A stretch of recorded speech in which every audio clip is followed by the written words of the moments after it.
Hello, everyone, and welcome to another episode of the Capital Gains Tax Solutions podcast, where we believe most high net worth individuals and their professional teams struggle to find great capital gains tax deferral options. Not having a clear plan is the enemy. Using a proven tax deferral strategy, such as the Deferred Sales Trust, is the best way to exit your highly appreciated assets tax deferred so you can create, preserve, and grow your wealth. I'm your co-host, Chris New York, filling in for Brett Swarts. And each episode, I'm joined by some of the best wealth, business, real estate, and leadership individuals in the world to share ideas, deal stories, and inspiration. So together, we can make complex tax deferral strategies simple and passive income plans achievable. We're also streaming on Expert CRE Secrets, Capital Gains Tax Solutions YouTube channel, the Kingdom Luxury Realty YouTube channel, and the Kingdom Luxury Realty Facebook channel. And I'm so excited about our next guest. The legend himself has been in real estate since the early 80s, and over the career have acquired close to 5.5 billion worth of real estate. He's got a wealth of knowledge that he's about to dump on us, and so buckle up, guys, because it's gonna be awesome. So, Mark Hamilton, how you doing? Good, Pierce. Thank you for having me on your program.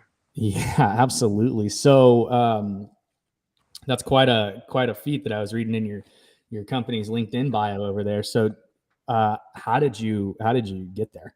Well, it didn't happen all at one time. As you mentioned, you gave people a clue that I've been around for a while. And in fact, I got into real estate truly by accident. We can go into that if you want, in 1981. But the long and the short of it is when we started buying assets, it was a very small organization. We were doing very small things. The first iteration was my wife and I. We bought a duplex that was kind of a horror show, but we rolled up our sleeves and turned it around and made it into something better. And then my boss at the time noticed what we were doing and was curious, and he kind of decided he wanted to play angel investor. So he put up the money, and we did I found the assets and handled the transactions. And my wife quit her job running a factory for her family, and got her general contractor's license and started running the jobs. Shortly after that, we became partners with another married couple who were doing the same thing. They were friends of hers from back east. And we were really focused on, what you might call rough and tumble real estate in transitional neighborhoods in San Francisco. And it worked out. We were good at it. We liked it. We all quit. We all ended up ultimately quitting our jobs to form a little company, and that was in 1988. And there were 4 partners and 1 employee. The employee was my brother, but he knew his way around a piece of property and knew how to manage subs and get work done. And then it just grew. It wasn't always, it wasn't always painless, and there wasn't always growth. There were periods of idleness and periods of pain. And by the early 90s, our partners split up, and that was the beginning of the dissolution of that enterprise. And it went into another configuration first, but my wife ended up taking the management operation and building her own management company, and I took the investment into the business and continued doing this. And in the 90s, I operated interchangeably with a couple of other partners. We were still using friends and family money and our own sweat equity and putting our own skin in the game. And then so by the end of the 90s, I probably had a portfolio of around 400 units, maybe not quite that. All of it in the Bay Area, San Francisco and Oakland. All of it Valueadd property. And in 2001, I met Tony Zantz, and Tony Zantz had an institutional pedigree, whereas mine was much more local and very low to the ground. Tony was on the institutional track. He got an MBA from Wisconsin and made a number of stops at distinguished institutions. And by 2000, he was just kind of tired of the whole institutional thing and felt that he could make a better life for himself and have a more enjoyable career if he got on the entrepreneurial track. And I mean, I'll tell you, when he proposed it, I hadn't known him until 2001. I got referred to him by a mutual friend. And when he proposed it, I told him I thought he was making a huge mistake. It's like, why would you give up that job to do this? It makes no sense. You have You have a wife, you own a house, you have a child, you have bills. You're gonna give that up and do this? And he basically said, I'm tired of the corporate track and I'm tired of making everybody else's money for him. I said, well, I got no downside, because if it doesn't work out, I'm just going to keep doing what I'm doing. You're taking the risk, but I got no problem. Let's do it. And so we joined forces. It was he and I, and we had one employee. The first transaction we did in late 2001, right after 9/11, which also gave us some pause, was a 16-unit building in Oakland. But that was kind of the range that I was working at the time, 10 to 40 units, maybe sometimes something bigger. And it was a good fit. And he, I kind of had the rough and tumble part of the business, whether it was dealing with contractors or permits, projects, dealing with landlord tenant matters, most of the stuff that's not classic asset management, most of the kind of grittier stuff. And I stayed close to that. That was part of the business that I really liked and still do. And he brought in institutional practices and a truly institutional approach to asset management. And so we just grew slowly. And that was 2001, and we grew slowly through the 2000s, and then had a reckoning in 2008, 2009, 2010. Things slowed down a lot. Property performance was a little beat up, but we got through. And for the most part, we were able to continue making distributions to investors. We did downsize. We went from 26 employees to 17. And then since then, we've been growing again. And, we're now up to about 60 employees. Our portfolio is about 24,000 units in, I want to say 27 metro markets in 16 states. And we also have a smaller sister company that does mostly suburban office that's called Graham Street Realty. And we've probably purchased 500 or 600 million of office properties in Graham Street since 2008. And then we also have the operating companies. Paramount operates the commercial and does third party. And Mission Rock, which is led by some industry stars, operates the multifamily, and they have third party also. But it's been a wild ride. It's been unexpected. It's been good. We believe in what we do. We practice what we preach. We put our own skin in the game. All of the equity is friends and family or referrals from friends and family. We've never used a broker dealer. We don't advertise. We don't pay commissions. And it's largely, I really think it's largely a function of really liking the work and really liking and loving each other. We gotta go to work every day and do this stuff and hang out with people and really believe in it and practice what we preach. And, there's a lot of power there. And we continue to put into the organization and put into the investments every year. And, so now we're 21 years in at Hamilton Sands. And I think we've definitely passed proof of concept, maybe a little more, but it's been good. Maybe a little bit proof of concept passing over there. So, all right. So I have like a bunch of questions for you. I got all day. Yeah. So your partner coming in, and you said he brought in the institutional strategies. Practices, yeah. Practices. Dive into that a little bit. So I would say really three things. He knew finance very, very well. He ran the West Coast lending office of GE Capital at one point. He ran a lot of equity and debt at Northwestern Mutual. And his MBA from Wisconsin was in real estate and finance. So he knew finance a lot more than I did. My appreciation of the subtlety of finance was, call a loan broker, get the best rate, right?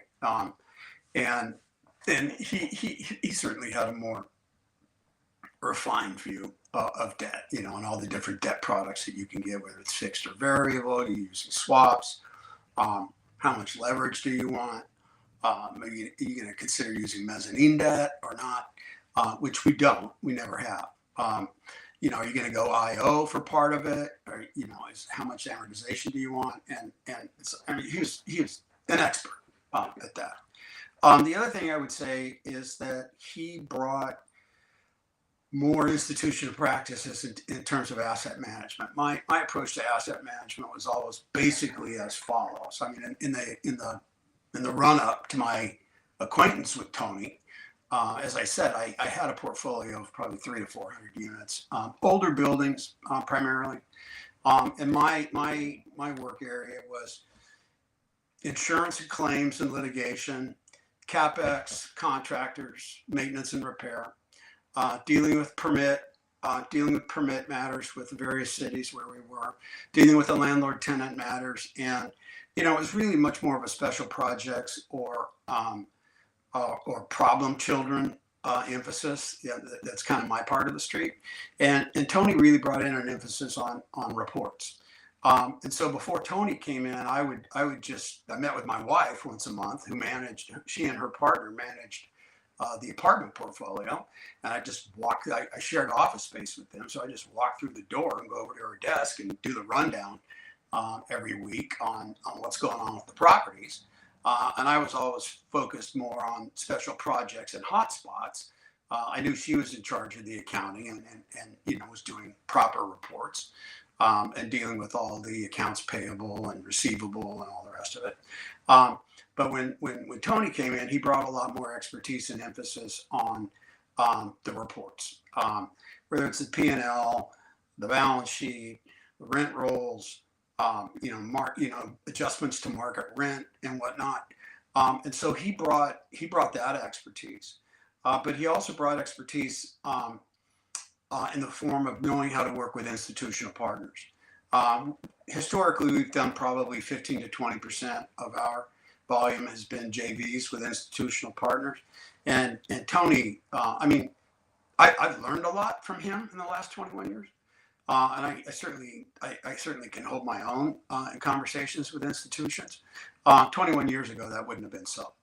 And so, it's just a really good fit. And, temperament was a fit. And, the things that are important, like culture and ethics, were a fit.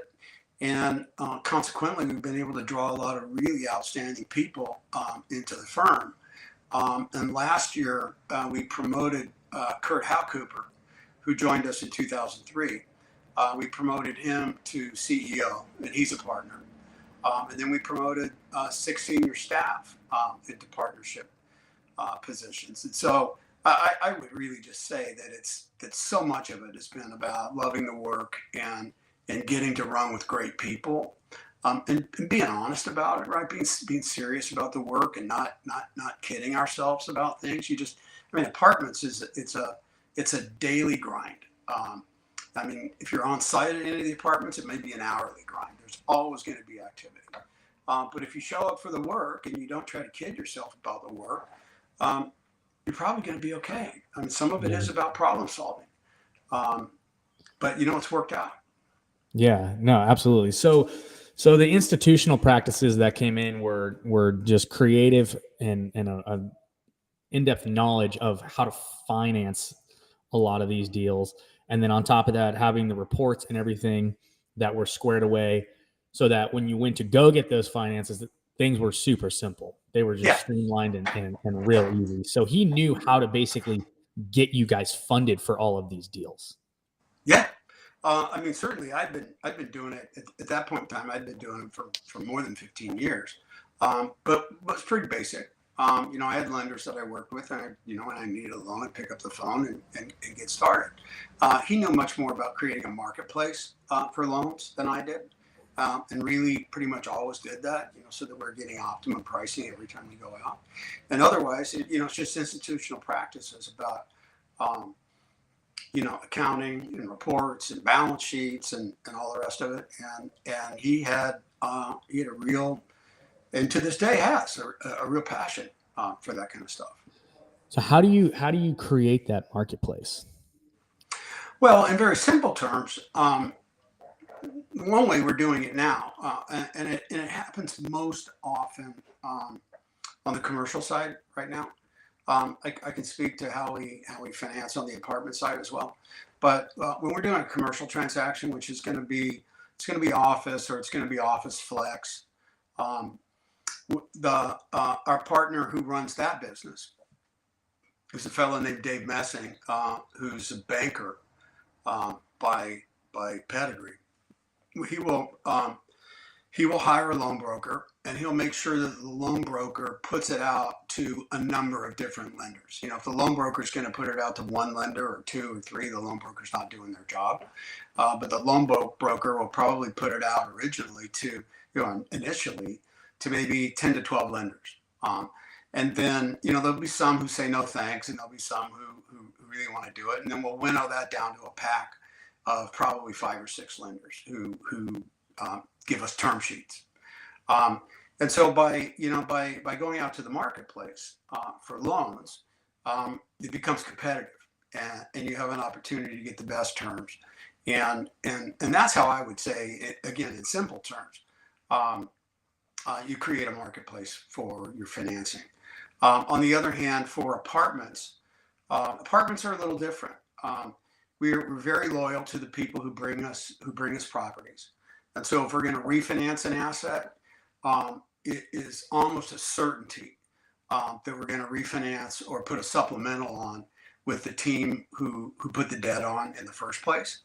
If it's a new acquisition, the truth of the matter is that in the marketplace today, most of your big brokerage firms, whether it's CBRE or Cushman Wakefield or Procadia, Walker Dunlap, Newmark, whomever it might be, the big firms that probably control 80 to 90% of the market above $10 million. The brokerage team will also have a lending unit a lender or a lending team in their organization. And so the brokers these days really, it's almost a default that you're going to work with the lender, with their loan desk, right? They're not only going to help you buy the asset, but they're gonna basically insist that they put the financing on it, and that's fine. We have really strong relationships with 6 or 8 lenders, and we're loyal to them, and we respect the process that the loan is going to go through their lending desk. But even on their lending desk, they're going to give you options. They're going to give you fixed. They're going to give you variable. If you go variable, you can talk about getting a cap or getting swaps. You talk about interest only. You talk about amortization. You talk about different term. And so it's the job of that loan desk to give you an array of options so that we can then pick the option that best suits the strategy. And the strategy is usually intermediate leverage, 60 to 70%, cash flow intensive, and interest rate stable. So that's how we do it. Yeah, and that's awesome that creating that marketplace, so you're getting the best terms on your loans that you can. And so with all of that, right, you guys acquired a bunch of properties, right, and having that high level expertise on how to go about doing it, like a big institutional company would. Are you guys still like acquiring properties that way, or has the whole COVID landscape changed how you guys acquire properties at all, or what's going on with that? No, it hasn't changed. Last year, we typically buy over if you take out 2021, and let's just say from 2011 to 2020, 2011 might have been a little low in terms of volume, but generally speaking, we're going to buy between 4 and 800 million in apartment properties in a given year. Last year was off the charts. We tied into a bankruptcy portfolio in the Bay Area, and the portfolio purchase price by itself was about 450 million. And then on top of that, we had a big year in terms of what I would call routine deal flow, and that resulted in about another 700 million. So last year we bought, actually for apartments, I think it resulted in about 800 million. So we paid 800 million for kind of our rank and file apartment inventory last year. We paid another 300 million in apartments for this bankruptcy portfolio, and then we paid about 150 million for the office assets in the same portfolio. So between the two, we had about $1.3 billion of transaction volume last year, and that was unusual.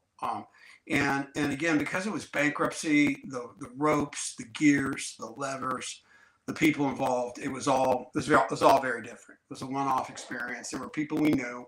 A broker was not retained. The bankruptcy court was obviously in charge and working through the trustees and the people on the creditors committees. And our partner, Kurt Howcooper, who's just relentless in terms of transactions, just got on it, stayed on it for about 9 months. And that was how long it took to close it. But we sourced the capital a different way for that. We put our own money in it. We also made sure that there was going to be room for friends and family, but we also did a JV with a large East Coast institution, and then we used Wells Fargo for the debt. Historically we've had a really good relationship with Wells Fargo for a long time, and this was more of a custom because of the state of the bankruptcy and the state that the assets were in at the time. It was more of a custom approach to putting the financing on it.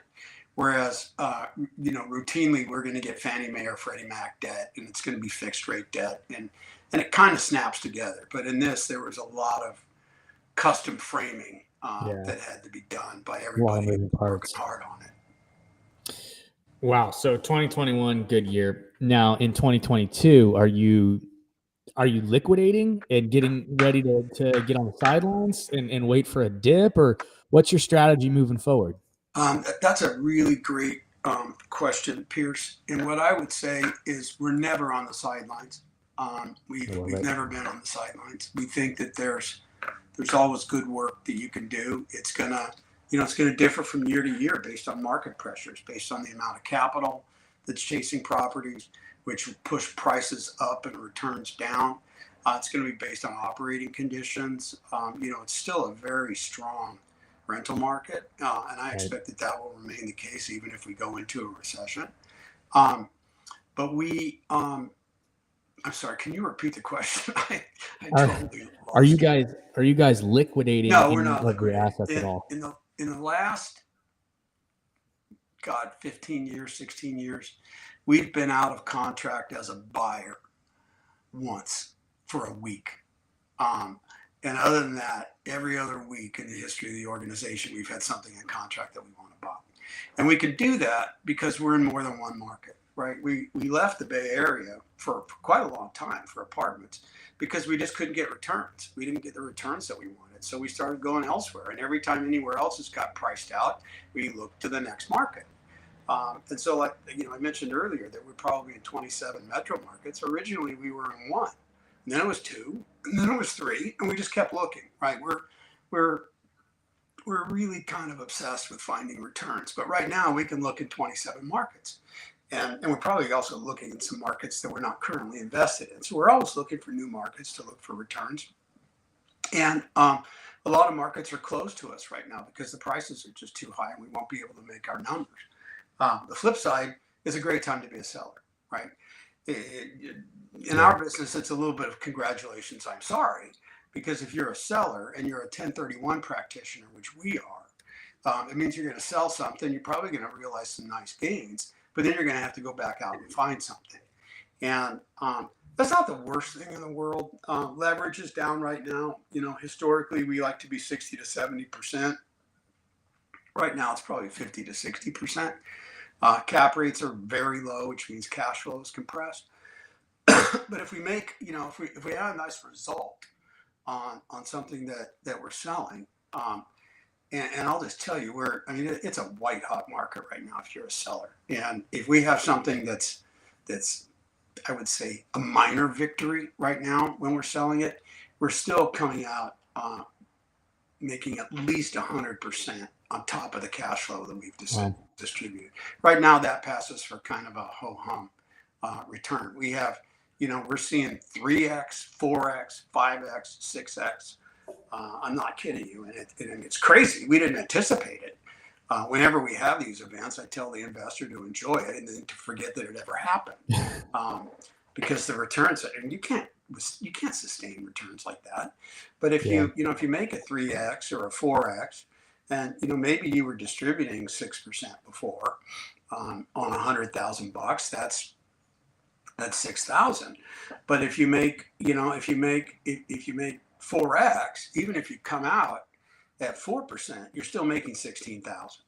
So in absolute, the returns may fall, and they do as a percentage, as a rate of return, but in absolute terms, they're still going up. And our investors, quite frankly, they don't even think about the rate of return. They just look at their bank statement. They want to see that they're making their cash flow, Right. and when it can, that it's going up. It's a very user-friendly experience for the investor. It's very turnkey. We do everything in-house. We send the distributions out from our world, so and we watch it very closely. Yeah, no, and that's I want to speak to something that you just said. So you guys are 1031 practicers. What's been your biggest frustration with the 1031? That's an interesting question. I'd say, really, we don't have any real complaints.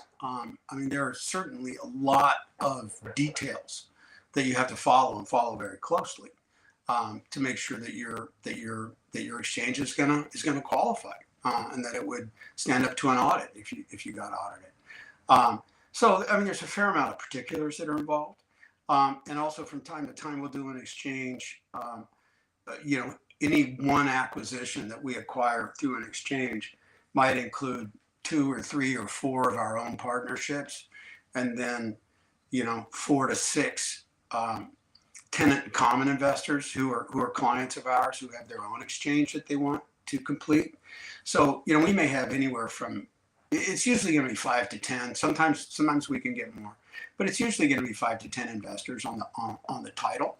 And there's a fair amount of heavy lifting and brain surgery that's involved to get that done and get it snapped in place, and just close, right? And to close knowing that you've dotted all your I's and crossed your T's.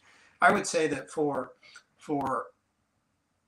garden variety investors, maybe even for experienced, sophisticated investors, the aspect of the exchange that has to be looked at very closely, aside from just getting, making sure it qualifies in terms of the date of designation and the date of the acquisition and debt replacement and equity replacement and all that.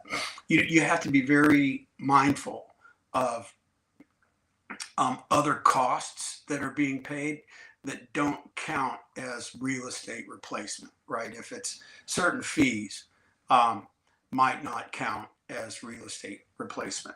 Reserve, funding a reserve at the property does not count as real estate replacement. CapEx, if you build a treasury to do CapEx at the property, that's not going to count as real estate replacement.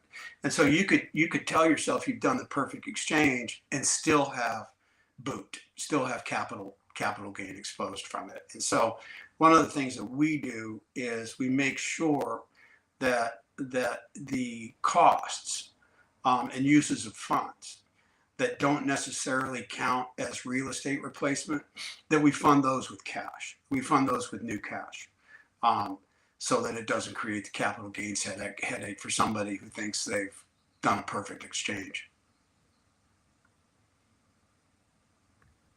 Yeah. So okay, the expenses that aren't basically related to real estate, people aren't accounting for them, and then once they've done their exchange, it comes back and it's like, hey, now you're going to owe for this number that you guys didn't account for. Sure. So let's just pretend that it's a $10 million asset, and you've got something that you're going to do a value add strategy on. You're going to do a lot of work inside and outside The apartments, common areas, roofs, fitness center, clubhouse, parking lots, landscaping, unit interiors, etc. And let's just also assume that you decide to fund a reserve for operation. And then you have some other costs, some other fees that might not count as real estate replacement, whether it's your legal fees for your attorneys, title and escrow, loan points, whatever else it is. And let's assume that all those costs come up to $2 million. That sounds like a lot, but let's not forget that you're kind of putting together $1 million to $1.5 million war chest for capex and then reserves and some other things, right? And so you've sold a property, and let's say your lender's going to give you 50% against total cost, right? So you're going to get a loan for $6 million and you're going to fund $6 million in equity.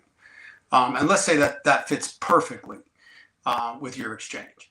That you've sold a property, you made $12 million net, you had a $6 million loan, you got $6 million in cash, and in it goes, right? You complete your exchange. Well, everyone's going to say, great, you did a terrific job, you completed your exchange, but you have $2 million of capital gain here because all this other stuff that you funded is not real estate. It's reserves, it's capex, it's fees, it's what have you. And so we every time get very far down in the weeds and look at the costs that we're going to have that we know will not qualify as real estate replacement, and we fund those with cash. And so if you're an exchange investor and you're in that scenario, you sold a $12 million deal and you bought this other thing, you just need to know, you need to have your eyes on the parts of the execution that aren't going to be helpful for your exchange, because in that scenario you would have some capital gains tax. Yeah, and I think a lot of people do miss that, and then they get slapped with it, and they're like, yeah, then they're surprised. Yeah, I mean, the exchange accommodator is going to do his or her best to make sure your papers are in order and to make sure that you've designated appropriately within the 45 days and that you've closed on time and that your money moved and that you got new financing and all that. But your exchange accommodator is not going to get down in the weeds on other cost areas in your acquisition. And for that matter, your CPA might not either, unless you have a really good real estate CPA. But you have to look at an exchange holistically and look at all of its parts. Not just not just the comparatively straightforward transaction parts. Yeah, absolutely. And that's one of the reasons why we use a deferred sales trust. We love 1031s, right? When they make sense and when you can find the right thing. But what's unique about the deferred sales trust is that you can sell an asset. It doesn't have to be real estate. It can be any asset, business, stock, commercial real estate, primary home, and whatever, Bitcoin. And then you can go into any sort of asset you want. It's not following the same rules as a 1031. It doesn't follow the time constraint laws. It doesn't have the like kind restrictions.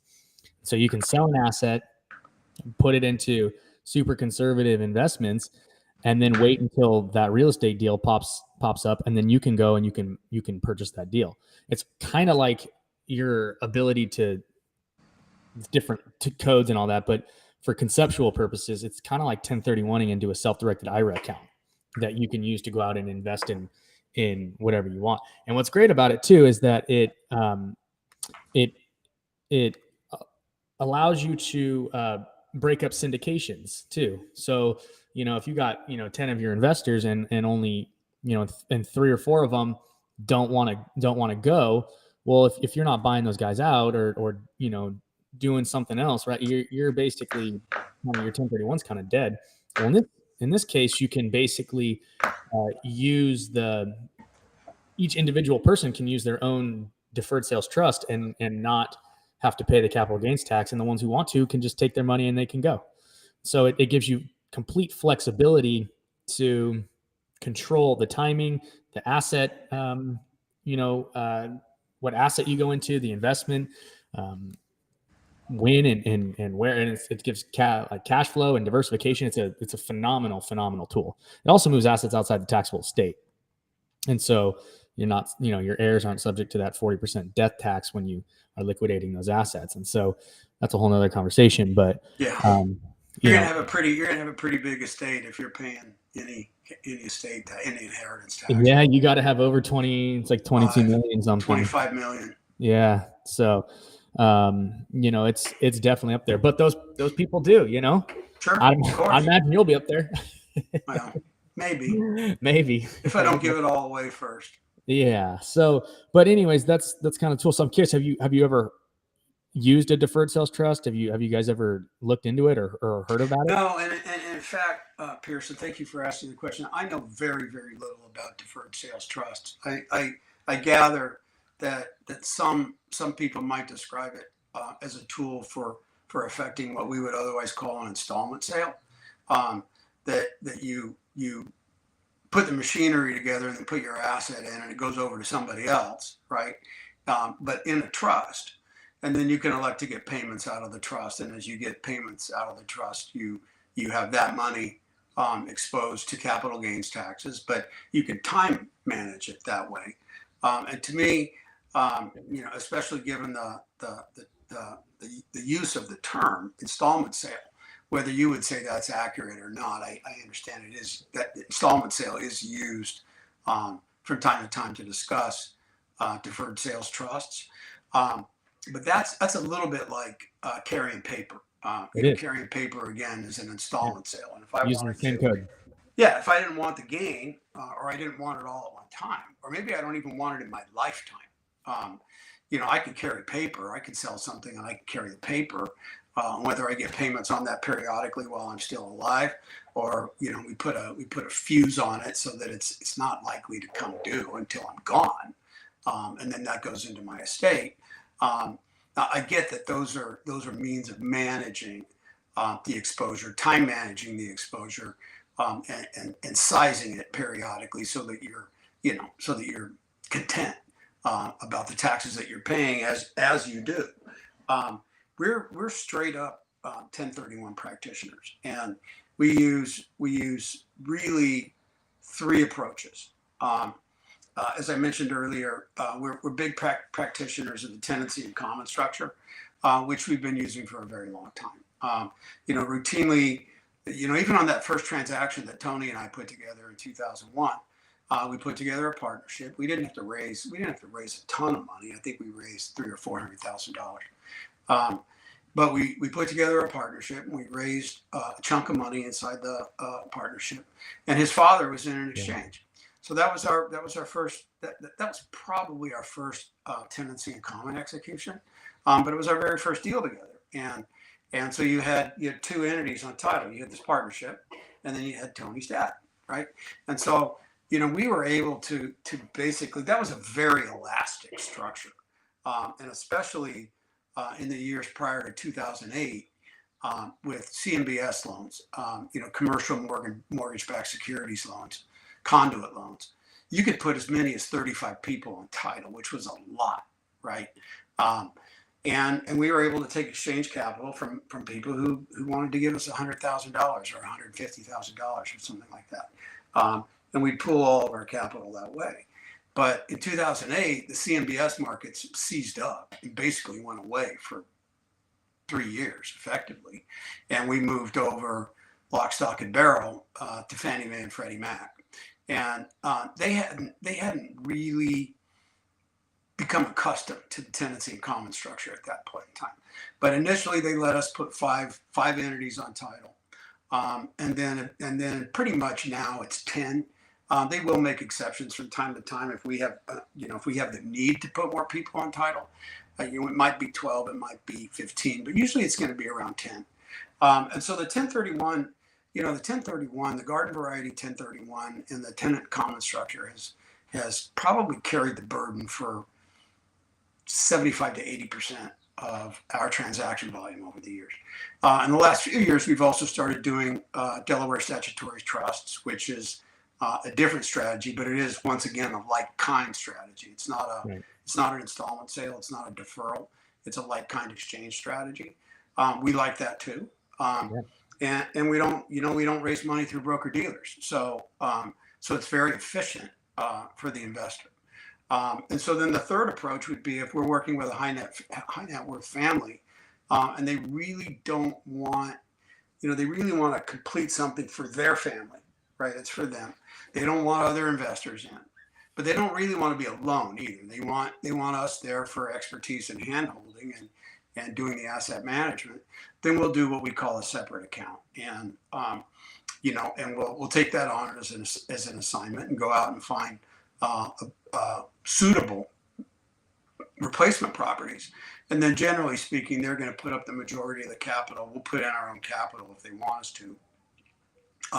And that would be the third way. But these are all classic 1031 approaches and don't really use other strategies. Yeah, and like I said, 1031s are great, right? When you find a deal, we've just found that sometimes, especially in markets that are appreciating, right? You're selling high, and then you're buying higher 180 days later. You're and you got to go back in, and we found that a lot of people get in trouble because they become desperate and motivated buyers. Not saying that's you guys at all, but this is what we found is that they become in a they put themselves in a poor position and to negotiate and to because they got this time constraint. They got 6 months to do it, and so we've seen them get slapped. One of the greatest stories that we had a gentleman who had a $20 million apartment building next to the Minnesota Vikings stadium. And he couldn't find an up leg for the 1031, and he ended up doing a deferred sales trust, sold the asset, deferred roughly $3 million in capital gains tax, and then put everything into super conservative bonds and mutual funds, 4.5%, and just kind of waited. And in 2012, the bank called him and they're like, "Hey, that property you sold back in 2006, that one to the 1031 buyer." And they're like, he's like, "Yeah, what about it?" And they're like, "Well, we're foreclosing on it. We want to know if you want to buy it back." He's like, "Well, how much is it?" And they're like, "It's about 40% off what you sold it." Wow. He's like, "Yeah, give me 3 days." And so he partners with his trust. He turns around and he bought the property back that he sold, and he got a brand new depreciation schedule on top of it. Yeah, of course.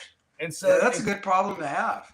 Yeah. And the thing is that you get what you get with it. It is, you're spot on. It's a IRC code 453. It's a seller carryback at its fundamental core. But what's different about that between a traditional is that you get the benefit of the full capital up front without having to wait. And then you can take distributions when you want. And as long as you don't dip into principal, you're not paying capital gains tax. You'll pay ordinary income tax if you on the interest or whatever. But then it gives you the ability to go in, and you don't have to rely on someone else to, make sure your asset stays valuable. If you foreclose on somebody, right, who's to say that they managed it well? Probably not. And they could have trashed it or whatever. So if you default on them and you get your asset back, it could be totally devalued that you got to go in and put a bunch of CapEx in or whatever the case may be. Well, there's an interesting stat. I mentioned that we work with institutional joint venture partners, and we've worked with Cantor Fitzgerald quite a bit.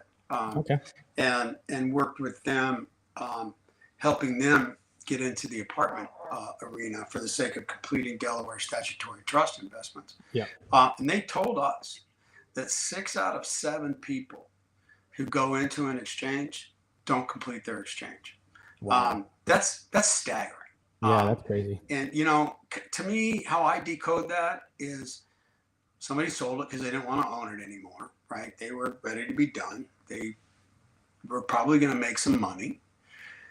Okay, so let's do this. We'll open the exchange. We'll open escrow, we'll open the exchange account, etc. The money will go into the exchange account. They complete their down leg sale. The money goes into the exchange account, and they look and they look and they look, and they can't find something that they're comfortable with. They can't find something that's less aggravating than the thing that they sold. They can't find a sponsor to work with who makes them feel comfortable. And it's like, why am I going to do this, right? I guess my downside is paying the taxes. But do I want to have sleepless nights, right? Do I like the strategy of the sponsor? Am I going to be happy with this asset?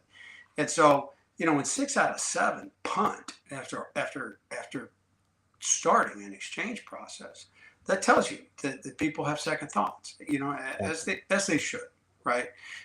It's for anybody, it's going to be a material portion of their life savings. You want that to be safe and sound, right? And you don't want sleepless nights. If you're going to do an exchange, you should whatever you're going to do, you should do it in a way that you get to sleep every night, right? And if you're not doing that, you need to look at other things.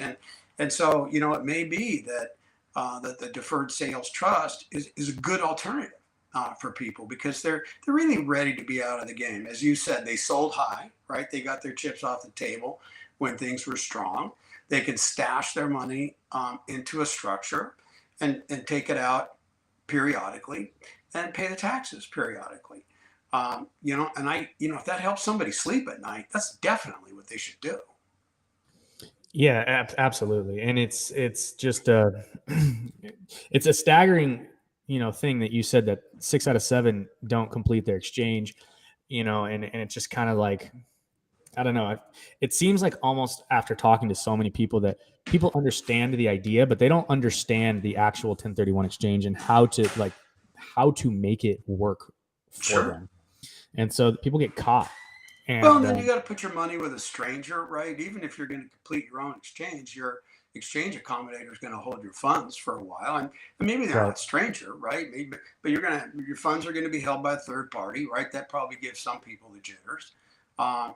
And peace of mind. If somebody's contemplating an exchange, they're probably ready to be done.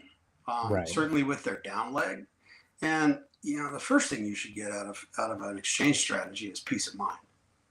And if you don't get it, if you're not getting peace of mind, and you're going to be second guessing yourself constantly and staring at the ceiling at night, don't do it. Yeah, absolutely. And I think that's super sound advice.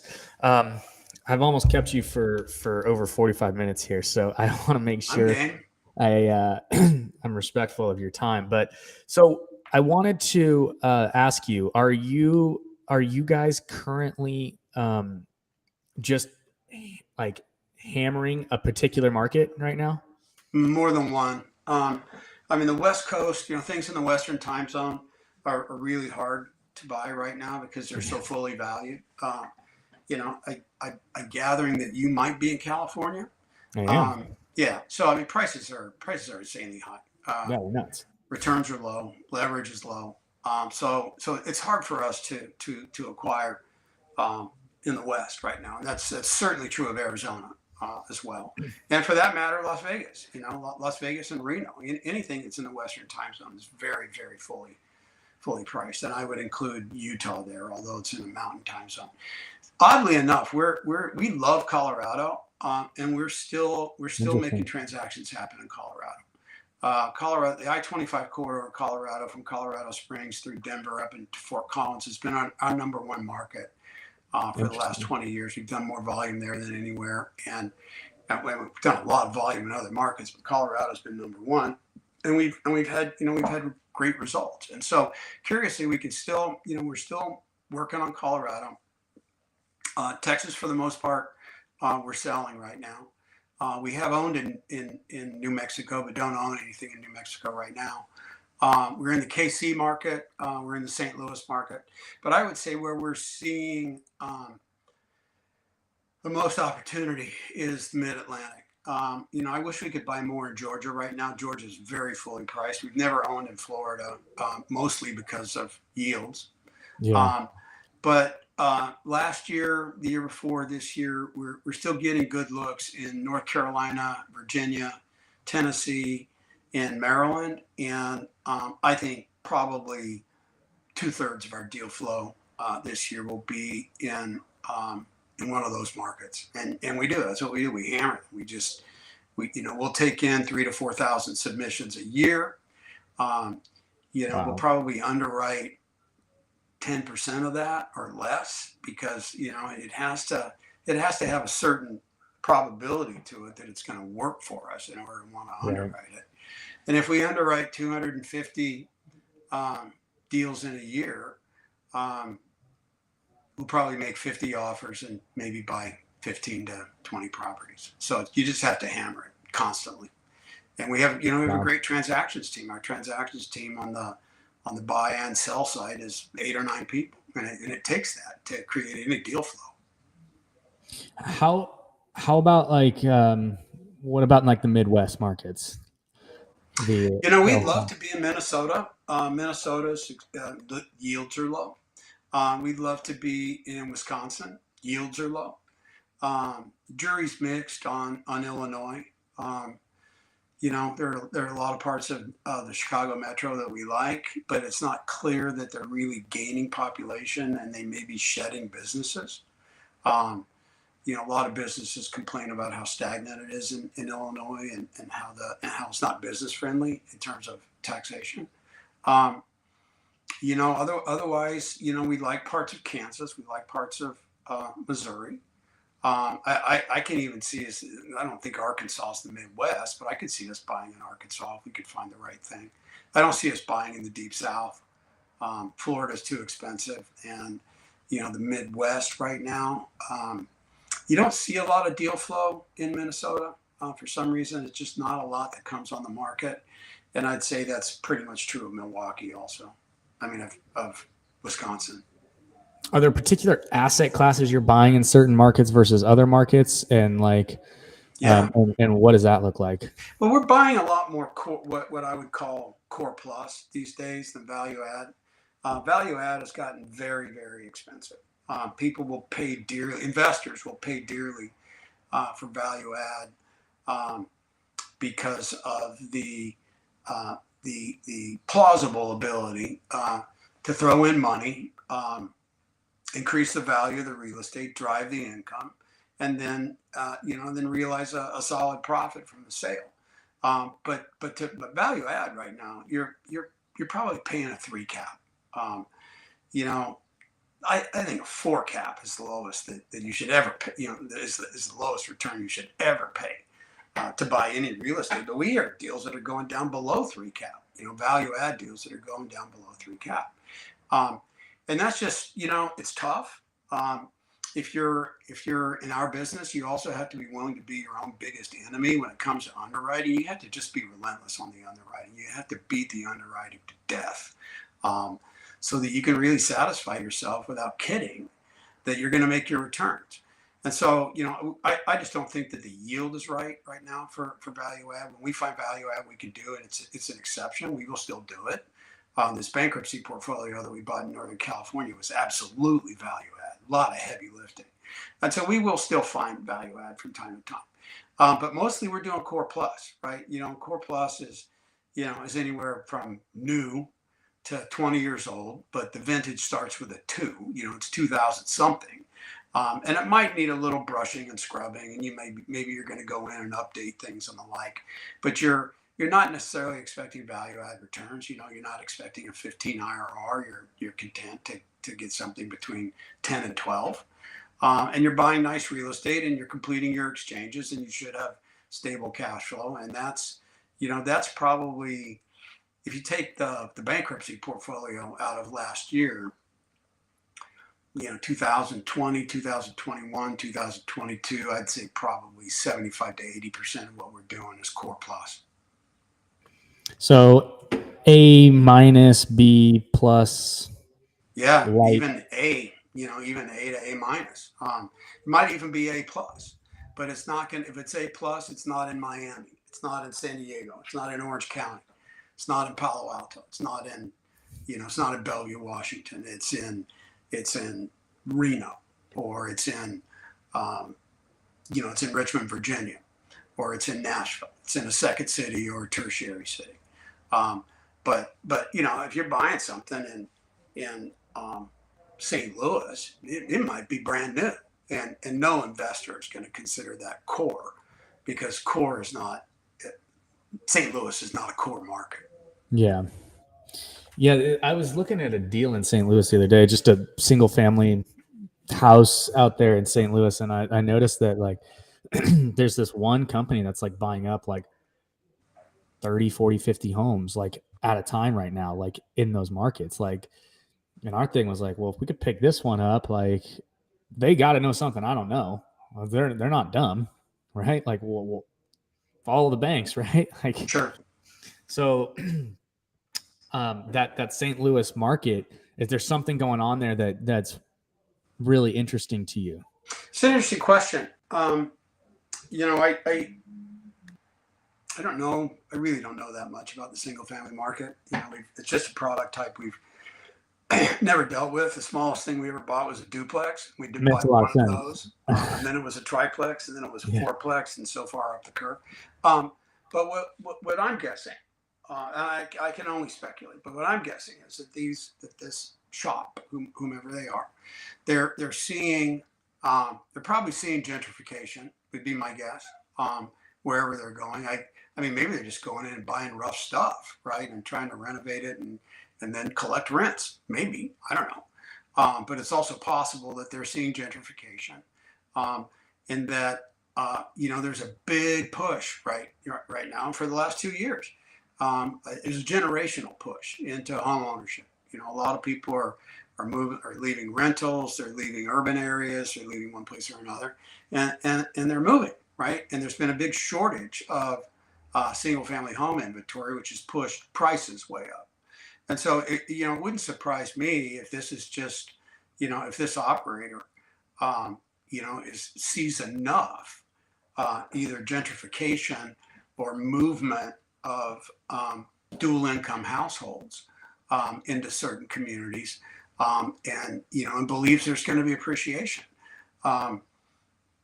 You know, nobody likes making a bet on something that's just a trend. I'm going to bet on the trend. You like to make your bets property specific. But, you know, upside in the value of a single family home is more than has been more than a trend the last 2 years. It's been a fact. So, I mean, I just guess they're seeing something there that they believe is going to make those executions profitable. Do you guys follow that's like a similar strategy, going back to kind of like your your partner who's got the institutional kind of mindset, right? Are you guys like plugged into what they're doing, and are you guys following them at all, or Following institutions? Yeah. Not so much. We follow the markets much more closely than we follow institutions. You know, we've been at this for a long time. You know, we know what to look for.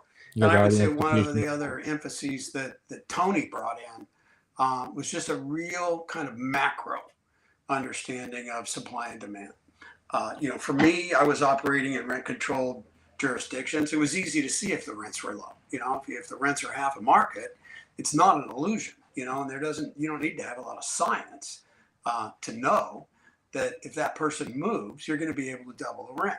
And so, you know, while I was still practicing in rent controlled markets, and between San Francisco and Oakland, between 1985 and 2001, we probably bought either I myself and the partnerships that I put together, or with the other people that I was working with, we probably bought 40 assets, right? And of those 40 assets, only 4 were not in a rent controlled jurisdiction. So 90% were in a rent controlled jurisdiction. I don't want to say it made it easy. It didn't. Rent control is tough. I mean, it exists for reasons. But it really, you know, it's a master you have to serve if you're a practitioner in that area. But one thing that rent control does is it shows you the upside, right? It's not an illusion if something's renting at half of market. And so I didn't feel like I needed a lot of macroeconomics to understand that.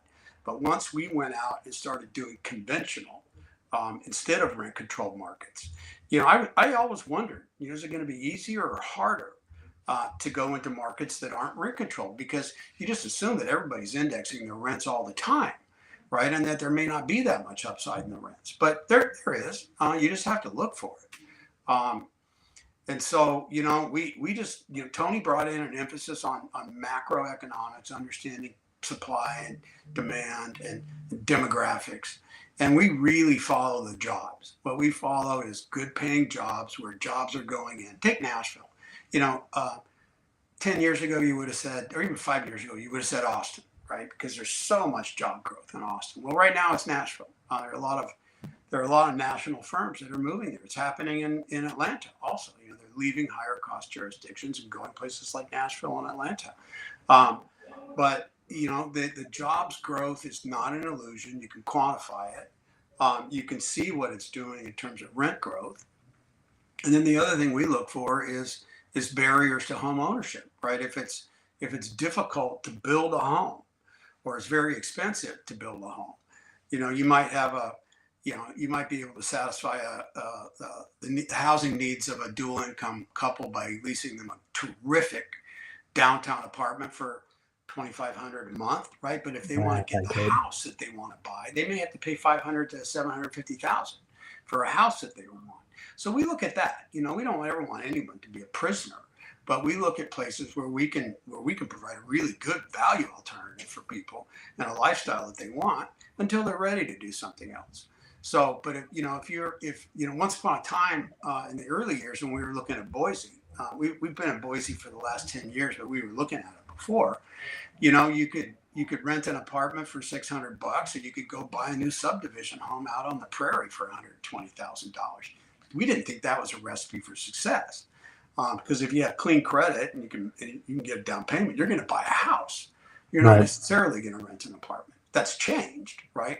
But we like it where people with good incomes, good jobs, dual incomes, where it's appropriate, are going to look for a really great multifamily housing experience, and we know how to provide that, and we also know how to be a value alternative on that. We're not the A++ operator. We're A+ sometimes, but more typically A to A-. But we know how to present a property so that even if it's an A- property, we'll have plenty of people who want to live with us, because we can provide the same experience that they would get at a double A+ property and pay $1,000 more for. Right. So you guys have really hammered down the markets that are basically super high housing but manageable rents, so that you can provide them just a real good experience, and you guys know how to do it probably relatively inexpensively compared to some of the other operators, just because of the experience. I think we provide a really good value proposition, really good housing experience at a number that seems to be attractive to people. We run 95, 96, 97% full. We don't jackknife rents on continuing tenants. If there's upside, there'll be some kind of an increase, but we're not gonna try to move them to market just because the rent's gone up by 20%. If the rent's gone up by 20%, they want to stay. We might be happy with a 5 to 8% increase. We're going to expect something, but we don't want to chase people off, right? We don't want to run people off. And we learned in the Great Recession, 2008, 9, 10, and we learned during the early months of COVID that what people wanted, they don't want to move, right? They don't want to move. And unless you give somebody a reason to move, they're going to be happy to stay where they are, right? Yeah.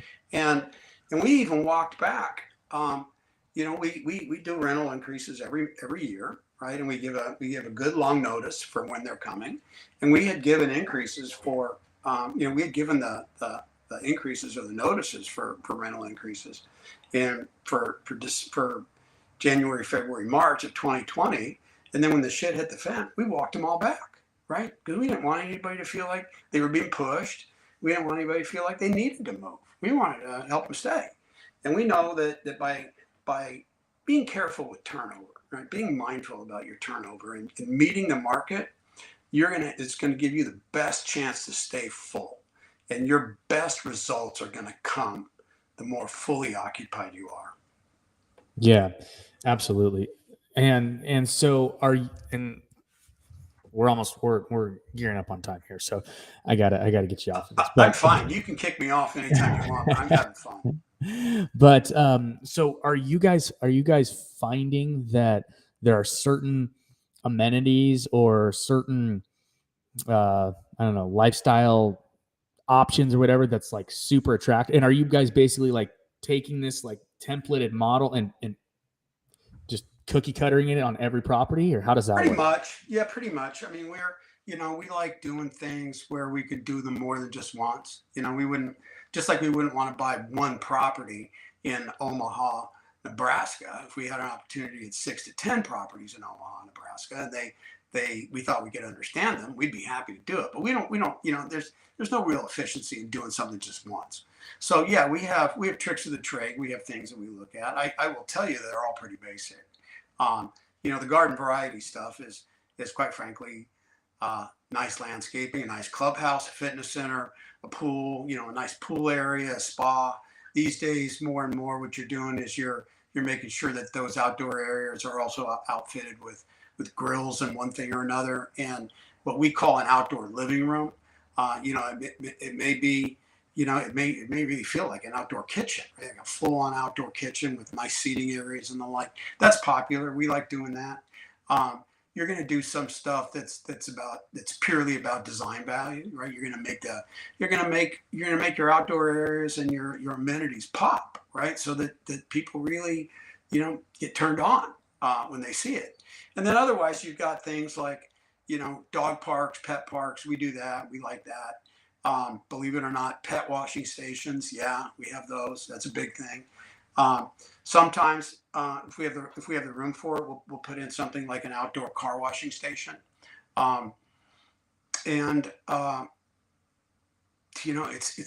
all pretty basic stuff. Of course, you're going to have outdoor Wi-Fi and all the rest of it. You're going to have in some of our properties we have bike lockers in the clubhouses. Sometimes we'll have a kind of a shop space that people can go in with their bikes and tune up their own bikes with, in the shop, or maybe it's tuning up their skis, right? If it's Colorado, it's that kind of stuff. But it's really mostly bits and pieces of little things that give somebody a perk, right? That are useful or fun, or pleasant to have, and that are easy to weave into the residents' living experience. But it's been a full-on arms race for amenities for probably, the last 6 or 8 years, and everybody's coming up with new things to put in.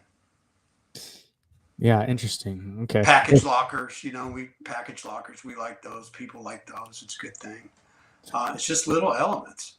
Yeah. So just going those little extra things that people might not do, and you guys do it, and it provides a better experience. And we have to remember, people vote with their feet, right? And if a couple of folks, have a household together, and they're going to go out and rent an apartment, they're not just going to come to your place, right? They're not going to see your place and, okay, I'm done, and can I sign a lease now, right?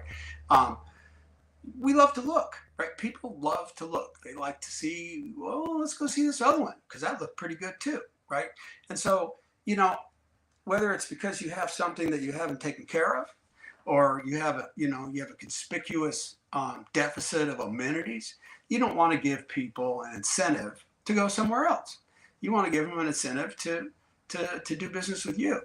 And, by keeping things in good order and having good staff and having attractive amenities and being, and great landscaping and being easy to look at and pleasant to look at, you're giving yourself the best chance to have someone decide to, when they finally get ready to sign a lease, that they want to sign the lease with you. Yeah, I think that's super great advice. So, all right. Well, Mark, I've kept you for an hour. No, it's fine. It's been great. And I really appreciate your time. Where can people connect with you? So I always just give people my my email address. It's Mark, M-A-R-K, at Hamilton, Hamilton, Zanz, Z as in zebra, A, N as in Nancy, Z as in zebra, E, HamiltonZanz.com. We do have a company LinkedIn page. And we also, we have a great website. I mean, I'll tell you frankly, I do not hesitate to give our website a plug. It tells the story well. It's easy to look at. It's easy to navigate. It really gives a good overview of what we're doing and why and where. But if anybody wants to connect with me directly, just send me an email. Awesome. Yeah, I was looking at your website earlier. Millennial definitely did that one. Yeah. Oh yeah. I couldn't do it, and I had the Gen Z chick or whatever with all the, fancy Canva and the Wix thing. I was like, all right, you design it. Like, I'm moving on. Yeah. No, I did not design the website. But interesting. Cool. Awesome. And if you guys are interested in learning more about the Deferred Sales Trust, we have a mastermind every Friday at 10 a.m. Pacific, 1 p.m. Eastern. You can go to capitalgainstaxsolutions.com to learn more about that. That's capitalgainstaxsolutions.com. And Mark, I'll definitely send you an invite so you That'd can be great. come on. I enjoyed myself. I enjoyed meeting you. Yeah, absolutely. It's been an awesome interview. I got a ton of just phenomenal like value out of this. So thank you so much. Invite me back. Oh, absolutely. We have another one too that we'll definitely invite you on. So I look forward to it. Yeah, absolutely. So, and thank you again, everybody, for listening to another episode of the Capital Gains Tax Solutions podcast.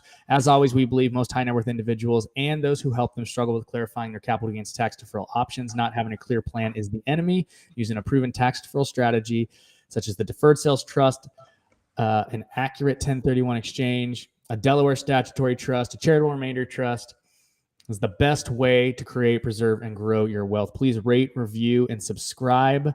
Share, like, thumbs up, notification bell, all that stuff. And we'll see you guys on the next one. Mark, thanks again. Thanks a lot, Pierce. I'll look for you. Yep. See you guys.